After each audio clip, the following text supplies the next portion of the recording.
자, 이 시간은 도르트 신조 강의 15번째 시간입니다. 오늘은 도르트 신조의 첫째 교리 중에서 14항을 보면서 교회가 선택의 교리를 가르쳐야 하는 이유라는 제목으로 하나님의 말씀을 증거하겠습니다. 오늘도 말씀에 들어가기에 앞서서 이 도르트 신조의 내용을 먼저 읽어보겠습니다. 다 함께 이 도르트 신조 책자의 이 31페이지에 있는 14항을 보시면 되겠습니다. 여러분의 책자 31페이지에 14항을 펴서 보시기를 바랍니다. 14항 선택을 계속해서 가르쳐야 함. 하나님의 지극히 지혜로우신 계획에 따라 구약과 신약 시대의 선자들과 사도들이 누구보다 그리스도께서 직접 하나님의 선택 교리에 관한 이러한 가르침을 선포하셨다. 이어서 하나님께서는 이 가르침들이 성경에 기록되게 하셨다. 따라서 오늘날에도 이러한 가르침을 선포하도록 특별히 세우신 하나님의 교회 안에서 신중하게 경건하고 거룩한 방법으로 적절한 때와 장소에서 이 하나님의 선택 교리를 가르쳐야 한다. 이때 지극히 높으신 하나님의 생각과 일을 호기심 어린 마음으로 캐물으려는 태도로 해서는 안 된다. 우리는 이 하나님의 선택 교리를 하나님의 지극히 거룩한 이름에 영광을 돌리고 하나님의 백성에게는 살아있는 위로를 주기 위해서 가르쳐야 한다. 아멘. 자, 여러분, 지금 우리는 이 도르트 신조의 5가지 교리 중에서 첫째 교리에 해당하는 무조건적인 선택의 내용을 계속 보고 있는 중입니다. 이 무조건적인 선택의 교리는 크게 선택과 유기, 이 선택과 유기라고 하는 두 측면으로 나누어서 설명할 수 있습니다. 그래서 이 도르트 신조의 첫째 교리의 내용을 쭉 보게 되면요. 먼저 이 선택과 유기가 필연적이다라는 사실을 쭉 설명한 이후에 그 다음에 선택이 무엇인지를 먼저 말해주고 그 다음에 이어서 유기가 무엇인가를 말하는 구조로 되어 있는 것을 볼 수 있습니다. 참고로 우리는 제7항에서부터 시작하여서 오늘 보게 될 14항까지의 이 부분에서 선택의 교리가 무엇인지를 볼 수 있는 것입니다. 그리고 다음 주에 이어지는 15항과 16항에서는 유기가 무엇인가를 볼 예정입니다. 그러면 잠시 도르트 신경의 내용의 흐름에 대해서 좀 더 설명해 보겠습니다. 여러분, 이 도르트 신경을 작성한 선조들은 선택과 유기의 교리가 무엇을 위한 것인지, 이것이 무슨 내용인지를 정확히 알고 있었습니다. 이 선택과 유기의 교리는 결코 인간을, 이 죄인을 비인격적으로 학대하거나 부당하게 대우하는 것이 아닙니다. 하나님이 죄인을 선택하신 것에는 하나님의 무한한 긍휼과 사랑이 담겨 있습니다. 만일 선택이 없었다면 저와 여러분을 포함한 모든 사람들은 절대로 구원에 이르지 못했을 것입니다. 모든 사람은 나면서부터 타락한 죄인이면서도 결코 하나님 앞에 자기의 죄를 자복하지 않습니다. 만일 죄인들에게 이 구원의 길이 활짝 열려있다 할지라도 그들은 그 길엔 회개를 거부하고 자기 마음대로 살다가 멸망하는 편을 택하게끔 되어 있는 것입니다. 이와 같이 죄인의 이 본성이 부패했고 또 무능하기 때문에 우리에게는 반드시 하나님의 선택하심이 필연적으로 요구되는 것이죠.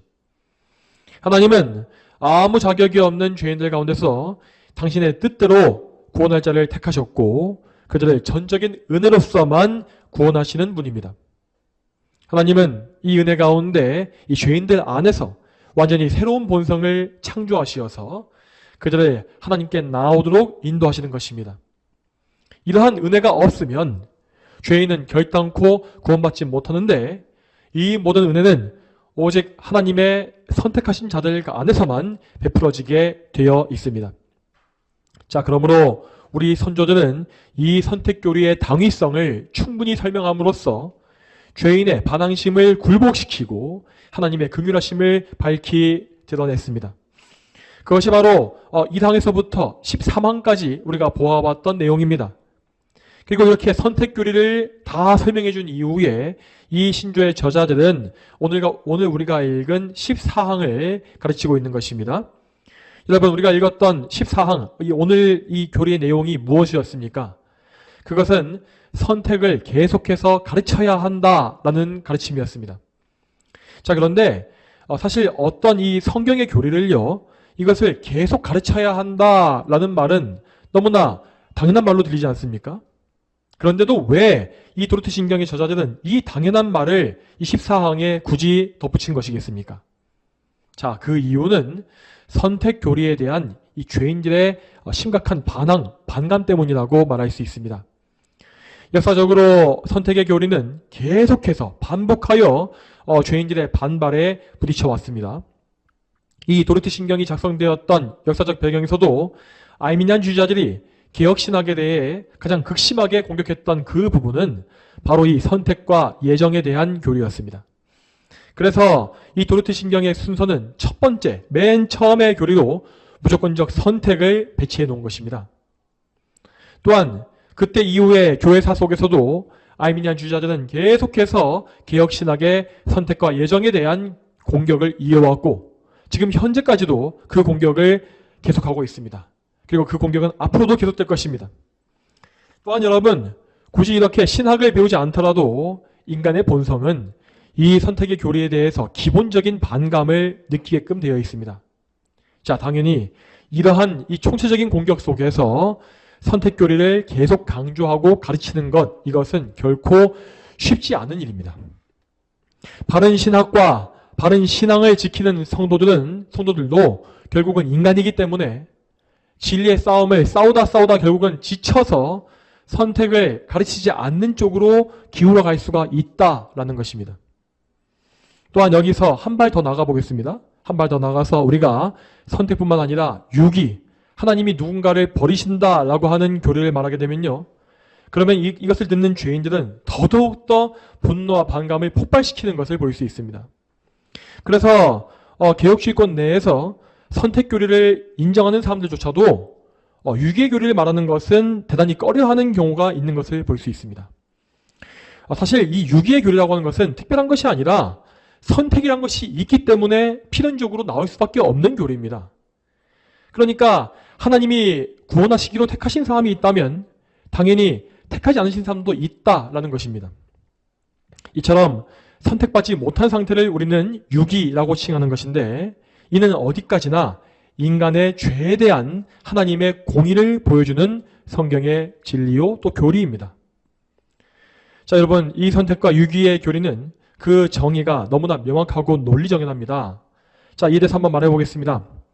사람은 아담 안에서 범죄하여 타락했고 평생에 그래서 하나님을 진노하시게 하는 죄만 지으며 산다. 그러므로 그들은 자기의 죄로 말미암아 하나님의 공의로운 심판을 받아 마땅하다. 하나님께는 죄인들을 구원하실 권한도 있고 그들을 자기의 죄에 내버려 두실 권한도 있으시다. 하나님은 선택을 통하여 당신의 긍휼을 보이시며 또한 유기를 통하여서 당신의 공의를 보이신다. 이렇게 정의하고 정리할 수가 있다는 것입니다.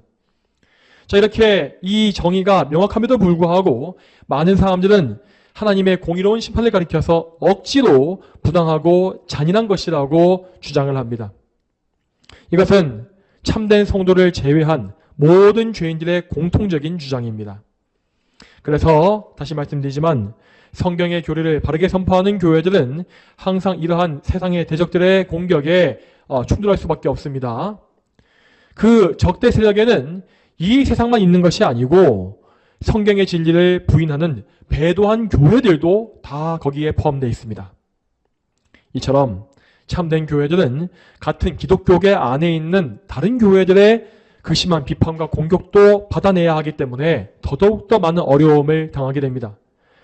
여러분, 이 세상, 그러니까 교회 밖에서 들어오는 이 공격은 아예 교회 밖에서 오는 것이기 때문에 이 진리와 거짓을 분별해내기가 쉽습니다.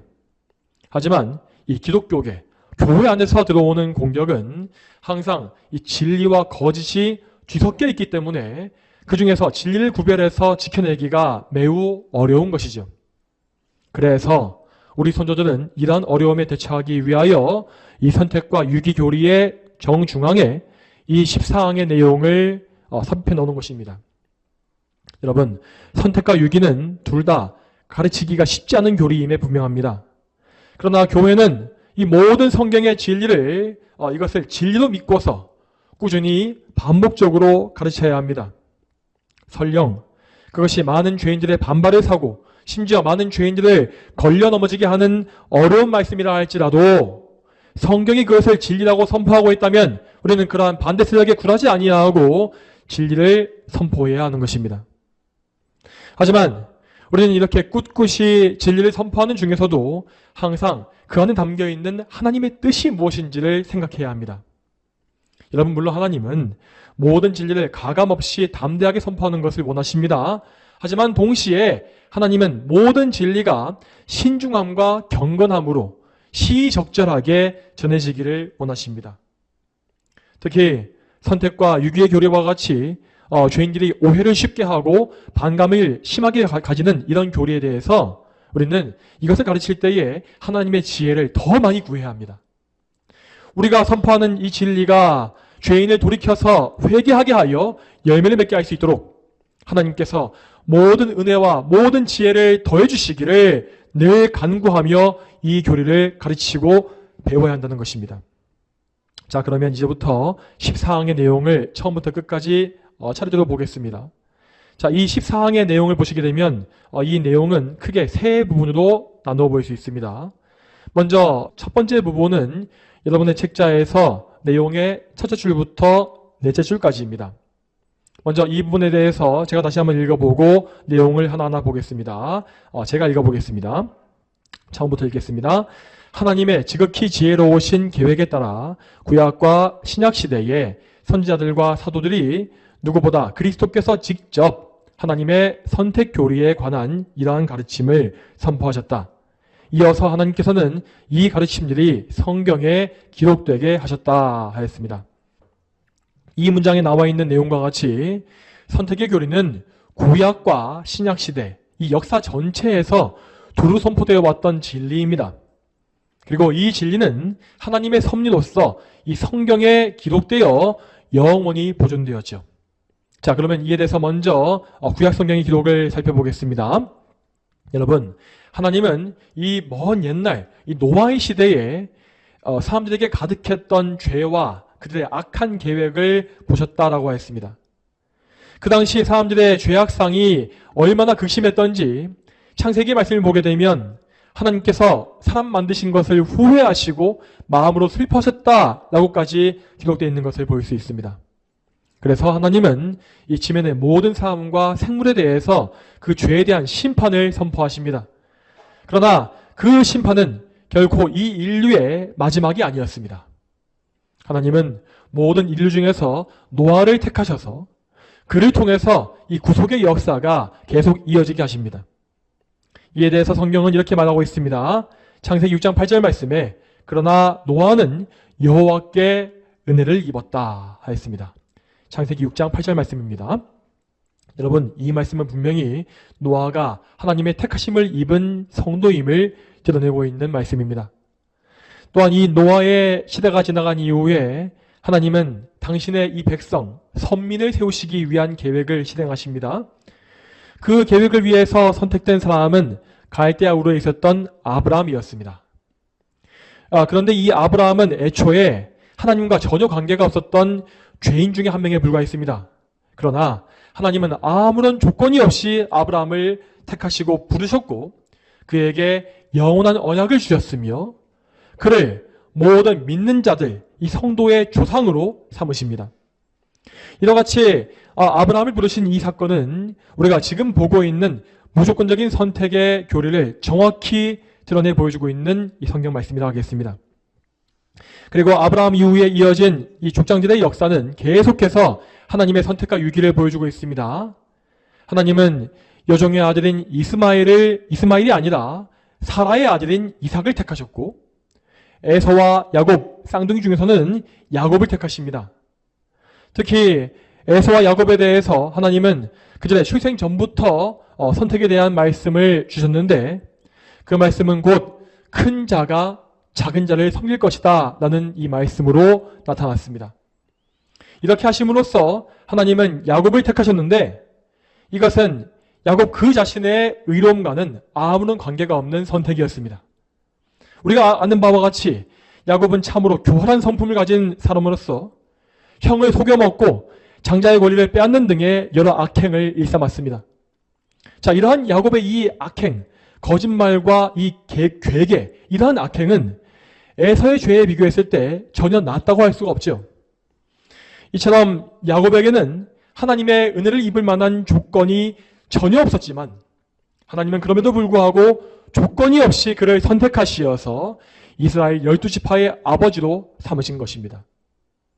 또한 그 뒤에 이어지는 이스라엘 민족에 대한 말씀에서도 하나님의 선택은 분명히 드러났습니다.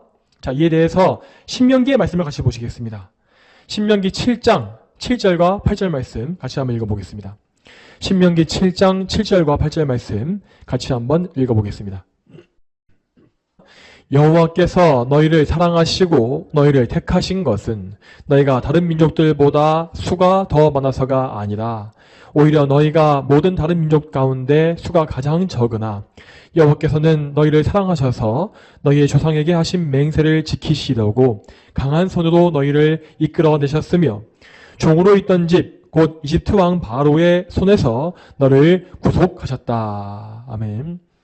여러분, 방금 읽었던 이 신명기의 말씀은 이스라엘 백성들이 가나안 땅으로의 입성을 앞두고 있었던 시기에 모세에 의해서 선포된 말씀을 담고 있습니다. 자, 이때의 이스라엘은 40년간의 긴 광야 생활을 마치고 약속의 땅을 목전에 두고 있었죠. 하나님은 그들 앞에서 여러 강한 민족을 내쫓으실 것이고 그들에게 그래서 그들의 땅을 주실 예정이었습니다. 그러나 그 승리 가운데서 이스라엘은 하나님이 그들을 택하신 이유가 무엇인지를 기억해야 했습니다. 이스라엘이 이 모든 열방의 민족 가운데 유일한 선민으로 택함받은 이유는 결코 그들 자신이 잘났기 때문이 아니었습니다. 사실 이 말씀대로 그들은 모든 열방 가운데 인구가 많은 민족이 아니었습니다. 그리고 그들은 성경의 말씀과 같이 목이 곧은, 그러니까 고집이 세고 자존심이 강한 민족성을 가지고 있었기 때문에 불순종의 죄악 역시 정말 많이 범해왔었죠. 그럼에도 하나님은 정말 아무 조건이 없이 그들을 택하신 것입니다. 하나님은 이 은혜의 선택으로 말미암아 이스라엘을 부르시고 이집트의 노예 생활에서 그들을 구원해 내셨습니다. 이뿐만 아니라 구약 성경의 역사는 계속해서 하나님의 선택과 유기의 교리를 우리에게 가르치고 있습니다. 하나님은 이스라엘 왕정 시대에 사울 왕을 버리시고 다윗을 택하셨으며 나중에 북이스라엘의 아합 왕의 치세에서도 바알에게 무릎 꿇지 아니한 7,000명을 택하셨다라고 하였습니다. 이와 같이 구약 성경에 기록된 구속사의 흐름은 계속해서 죄인들을 택하시는 하나님의 뜻을 보여주고 있는 것입니다. 이러한 역사에 대해서 선지자 이사야는 이렇게 말한 바 있습니다. 이에 대해서 이사야 말씀을 보겠습니다. 이사야 46장 10절 말씀 같이 한번 읽어보겠습니다. 이사야 46장 10절 말씀 같이 한번 읽어보죠. 내가 종말을 처음부터 말하며 아직 이루어지지 아니한 일들을 옛적부터 보이고 말하기를 나의 뜻이 이루어질 것이며 내가 나의 기뻐하는 모든 것을 이룰 것이다 하였다. 아멘.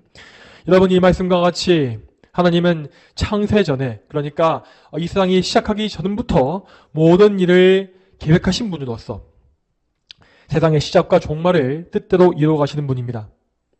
이 작정 안에는 모든 사람의 구원과 멸망도 분명히 포함되어 있으며 성경은 그 사실을 우리에게 선포하고 있는 것입니다. 자, 그러면 다음으로 신약 성경의 말씀을 보겠습니다. 여러분, 신약 성경을 시작하는 사복음서를 보게 되면요, 거기에는 선택에 대한 예수님의 가르침이 정말 많이 나와 있는 것을 볼 수 있습니다. 예수님께서 말씀하신 구원은 결코 사람의 의지와 노력에 달린 것이 아니었습니다. 예수님께서는 모든 사람이 복음을 아는 것이 아니라 아버지께서 기뻐하시는 자들만이 복음을 알 것이다 라고 말씀하신 바 있죠. 이에 대해서 신약 성경의 말씀을 한번 보겠습니다. 마태복음 11장 25절과 26절 말씀 같이 한번 보겠습니다. 그 무렵에 예수께서 대답하여 말씀하셨다. 하늘과 땅의 주인님이신 아버지, 이것들을 지혜롭고 현명한 자들에게는 숨기시고 어린 아이들에게는 계시하시니 아버지께 감사합니다. 그렇습니다. 아버지, 이것이 아버지께서 기뻐하시는 뜻이기 때문입니다. 아멘. 여러분, 또한 이어서 예수님은 아버지와 자신의 관계를 설명하실 때에도 선택의 교리를 명확히 설명해 주신 바 있습니다. 자, 이에 대해서는 요한복음의 말씀을 한번 찾아보겠습니다. 요한복음 17장 6절과 9절, 요한복음 17장 6절과 9절 말씀도 한번 읽어보죠. 나는 세상에서 내게 주신 사람들에게 아버지의 이름을 나타냈습니다. 그들은 아버지의 것이었는데 아버지께서 그들을 내게 주셨으며 그들은 아버지의 말씀을 지켰습니다. 아멘. 다음으로 9절 말씀도 같이 읽어보겠습니다. 9절 말씀 읽겠습니다. 시작. 내가 그들을 위하여 기도합니다. 내가 세상을 위하여 기도하지 않고 아버지께서 내게 주신 자들을 위하여 기도하니 이는 그들이 아버지의 것이기 때문입니다. 아멘. 여러분, 이 말씀에서 예수님은 분명히 아버지께서 주신 자들에 대해서 말씀하십니다. 그들은 명백히 이 세상으로부터 구별되어진 사람들로서 아버지의 것이고 또한 그리스도께 주어진 백성이라고 하십니다. 이 사람들은 분명히 하나님께서 선택하신 성도들을 의미하는 것입니다. 자, 그리고 이러한 신약 성경의 가르침은 이 사도들의 서신서에서 더욱더 정교하고 명확하게 드러나 있습니다. 특히 사도 바울은 로마서의 말씀을 통하여서 하나님의 주권적인 선택을 도저히 부인할 수 없게 만드는 확실한 말씀을 정말로 많이 보여준 바 있습니다. 로마서 9장에서부터 11장을 보시게 되면 바울은 거기에서 구약 성경에 기록된 야곱과 에서의 사례에서 시작하여서 또 이어서 토기장의 비유를 말했고 또한 이방인들을 선택하시고 그리스도의 원줄기에 접붙이시는 하나님의 은혜 역시 말하고 있습니다. 그리고 이 설교의 본문이었던 베드로전서 2장 9절 말씀에서도 사도 베드로 역시 택하심에 대해서 분명히 말한 바 있습니다. 자, 이에 대해서 오늘 본문의 말씀을 다시 한번 읽어보죠. 베드로전서 2장 9절 말씀, 오늘 본문입니다. 한번 읽어보겠습니다. 그러나 너희는 택하심 받은 족속이고 왕 같은 제사장들이고 거룩한 나라이고 그분의 소유된 백성이니 이는 너희를 어둠에서 그분의 놀라운 빛에 들어가게 하신 분의 덕을 선포하게 하시려는 것이다. 아멘. 자, 이 말씀은 하나님의 선택하심을 명백히 말씀하고 있을 뿐만 아니라 그들의 택하신 목적이 무엇인지에 대해서도 확실하게 보여주고 있습니다. 그리고 이 모든 성경의 선택 교리의 증거는 마지막 요한계시록에서 영광스러운 결론에 도착합니다. 계시록에서 하나님은 당신께서 택하신 백성의 숫자를 14만 4천 명이라고 말씀하신 바 있습니다. 물론 이 숫자는 택자들의 수요가 정확히 14만 4천이다 라는 의미는 아닙니다. 개혁파의 신학자들은 보통 이 숫자를 가리켜서 구약의 12지파의 12와 신약 사도들의 11을 곱하고 거기에 충만함을 가리키는 숫자인 1000을 곱한 것이다 라고 해석합니다. 그러므로 이 숫자는 구약과 신약 전체를 통틀어서 하나님께 택함 받은 백성 모두를 가리키는 상징적인 숫자입니다. 그렇지만 계시록의 말씀은 분명히 가르치기를 이들 모두가 하나님께 인침받은 자들, 곧 구원하기 위해서 정하신 백성이다 라고 선포하고 있습니다. 그러므로 이 말씀은 분명히 하나님께서 택하신 자들의 수요가 창세전에 이미 정해져 있다라고 하는 이 선택교리, 성경의 진리를 우리에게 보여주고 있는 근거인 것입니다. 여러분, 이와 같이 성경은 하나님의 선택하심에 대하여서 분명한 진리를 선포하고 있으며 그 선택이 이미 창세전 영원 속에서 정해지고 또한 나중에 종말 속에서 종말과 함께 완성될 것임을 보여주고 있습니다. 자, 여러분, 사실 지금 우리가 읽었던 선택교리의 근거 구절들은 성경에서 제일 굵직굵직한 부분만을 추려서 말한 것입니다. 성경에는 이 설교에서 다 언급할 수 없을 정도로 수많은 구절들이 선택과 유기의 교리를 말하고 있는 것을 볼 수 있습니다. 또한 이렇게 세부적인 구절들을 한데 모아서 종합적으로 보게 되면 우리는 성경 전체의 내용의 흐름을 볼 수 있습니다. 여러분, 이 성경이란 것은 죄인을 구속하시는 하나님의 역사를 보여주고 있는데 이 역사는 구속사라고 부른다고 했습니다. 이 구속사는 처음부터 끝까지 모두 하나님의 작정에 의하여서 정해지고 성취되어지는 역사입니다. 그리고 이 역사에는 분명 죄인의 구원에 대한 정확한 계획 역시 포함될 수밖에 없는 것이죠. 이처럼 하나님은 당신의 말씀인 성경을 통하여서 선택과 유기라고 하는 이 진리를 명명백백히 우리에게 보여주시는 것입니다. 이 선택과 유기의 교리는 결코 칼빈이나 배자가 상상해낸 교리가 아니며 하나님께서 우리에게 알려주신 하나님의 진리입니다. 그러므로 말씀을 맡은 교회와 사역자들 그리고 모든 성도들은 이 진리를 회피하지 말아야 할 것이며 항상 가르치고 배우며 믿어야 할 의무가 있습니다. 이 귀중한 선택교리는 죄인을 구원하시는 하나님의 주권과 능력과 영광을 선포합니다. 그리고 이 교리는 언약을 끝까지 지키시고 성취하시는 하나님의 신실하심 역시 우리에게 밝히 보여주고 있습니다. 그러므로 이 선택의 교리를 포기하고 부인하는 사람들은 안개 속에서 진리를 더듬어 찾아야 하는 어리석은 상태에 들어가는 것입니다. 우리는 이러한 사실을 알고 성경의 진리를 있는 그대로 선포하고자 하는 믿음과 담대함을 견지해야 하겠습니다. 자, 그러면 다음으로 넘어가서 14항의 두 번째 부분을 같이 한번 보겠습니다. 따라서 오늘날에도 이러한 가르침을 선포하도록 특별히 세우신 하나님의 교회 안에서 신중하게 경건하고 거룩한 방법으로 적절한 때와 장소에서 이 하나님의 선택교리를 가르쳐야 한다. 이때 지극히 높으신 하나님의 생각과 일을 호기심 어린 마음으로 캐물으려는 태도로 해서는 안 된다. 아멘. 자, 여기에는 선택교리를 가르치고 배우는 태도에 대한 교훈이 나와 있습니다. 여러분, 선택교리는 분명 성경의 진리입니다. 하지만 우리는 이것을 가르치고 배울 때에 항상 주의를 기울여야 합니다. 자, 그 이유는 이 교리 자체에 뭔가 위험성이나 결함이 있기 때문이 아닙니다. 선택교리와 관련된 위험성은 사실 이 교리 자체가 아니라 우리 자신, 나 자신에게 있는 것입니다.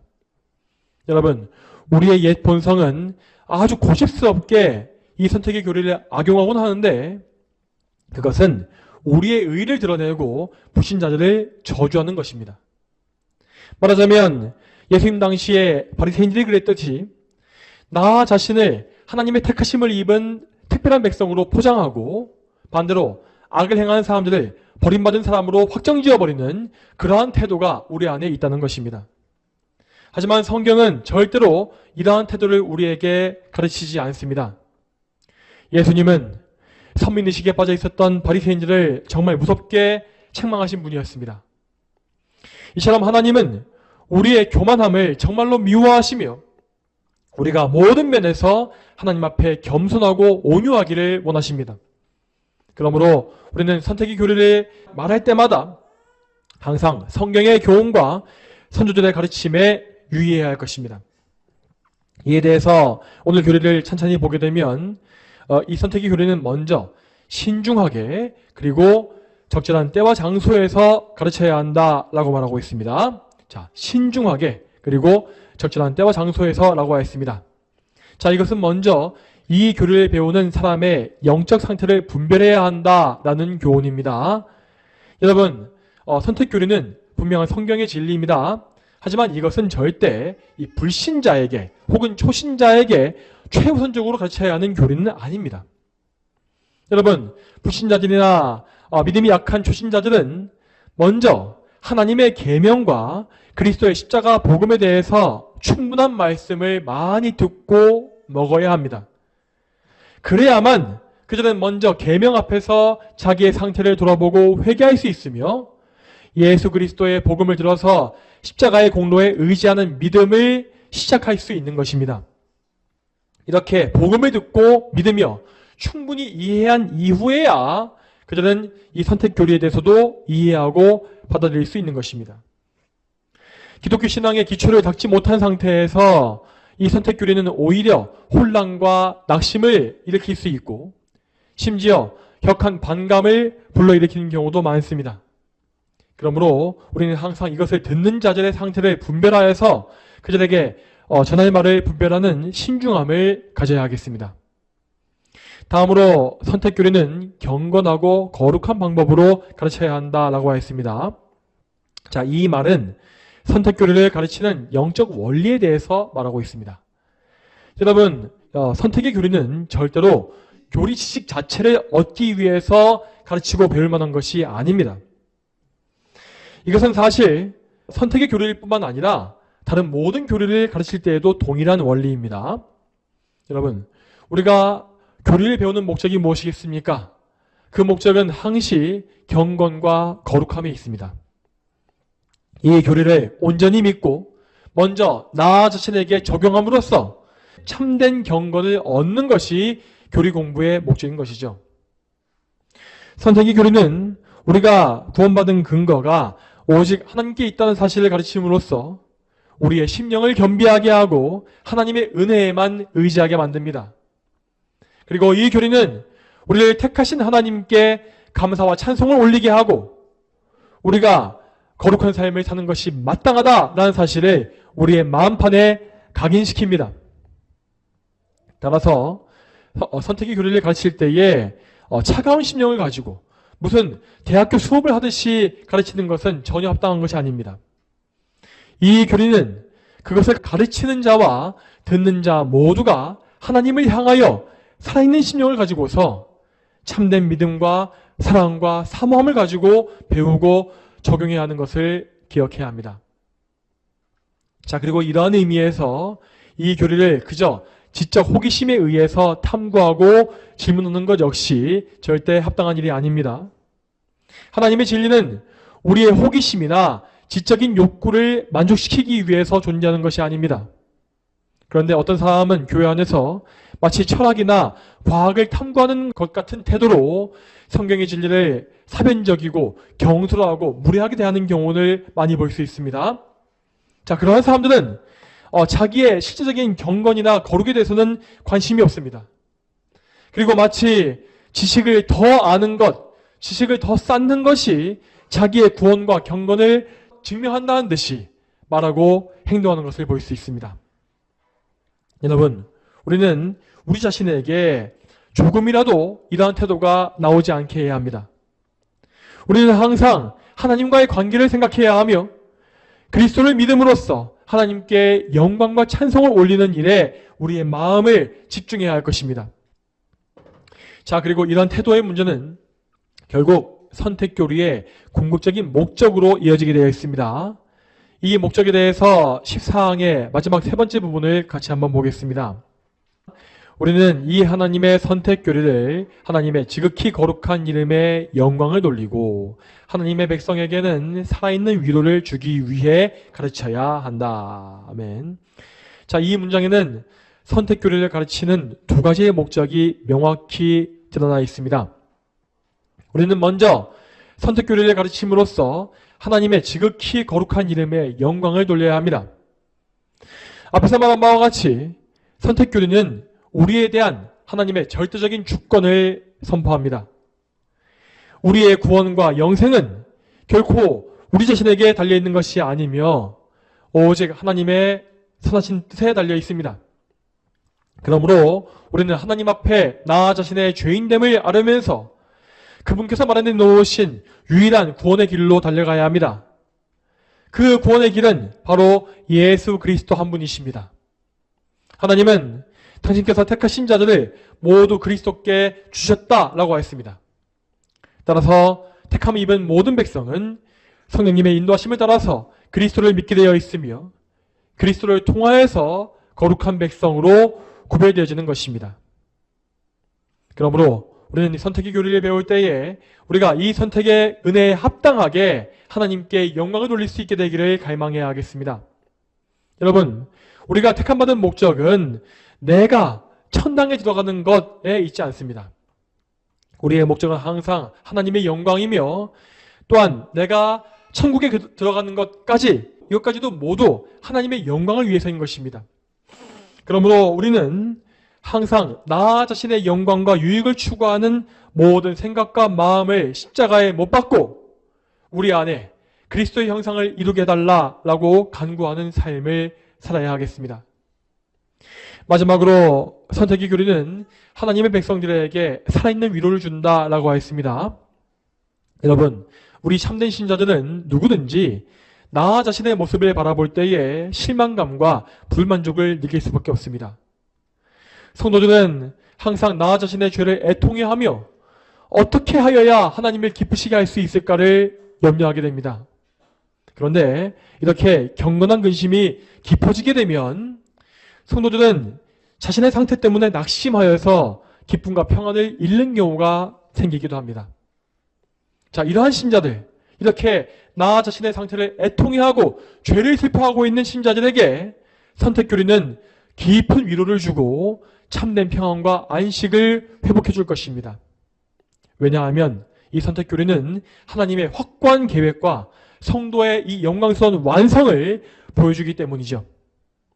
비록 지금 현재 이 땅에서의 나의 모습은 너무나 누추하고 비천하지만 하나님은 이러한 나까지도 불쌍히 여기셔서 창세전에 택하셨습니다. 그리고 그 선택은 단지 구원 자체에만 머무는 것이 아니라 영광스러운 완성으로 나를 반드시 이끄실 것입니다. 하나님께서 나를 택하신 목적은 나를 온전케 하여 하나님의 형상을 회복하시기 위함입니다. 그 목적이 이루어질 그날, 완성되어질 그날에 나는 더 이상 죄의 잔재에 얽매이지 아니하고 완전한 기쁨과 사랑 속에서 하나님을 예배할 것입니다. 이처럼 선택교리는 참된 성도에게 영원한 소망을 바라보게 하는 시야를 열어주고 하나님의 신실하심에 의지하게 만들며 그래서 그들의 신앙에도 새 힘과 능력과 깊은 위로를 공급해 주는 것입니다. 그러므로 더 나아가서 이 교리는 특히 고난 가운데 있는 성도들에게 반드시 필요한 은혜의 말씀이라 할 수 있겠습니다. 이 세상의 원수들, 죄와 마귀와 사망이 아무리 우리 성도들을 공격할지라도 성도들은 결코 하나님의 사랑에서 끊어지지 않을 것입니다. 왜냐하면 하나님께서 영원 속에서 그들을 택하시고 부르셨으며 마지막까지 그 선택 속에서 굳세게 붙잡아 주실 것이기 때문이죠. 이처럼 선택의 교리는 성도가 어떤 상황에 있을지라도 그들을 붙잡고 인도하시는 하나님의 도구가 될 수 있는 것입니다.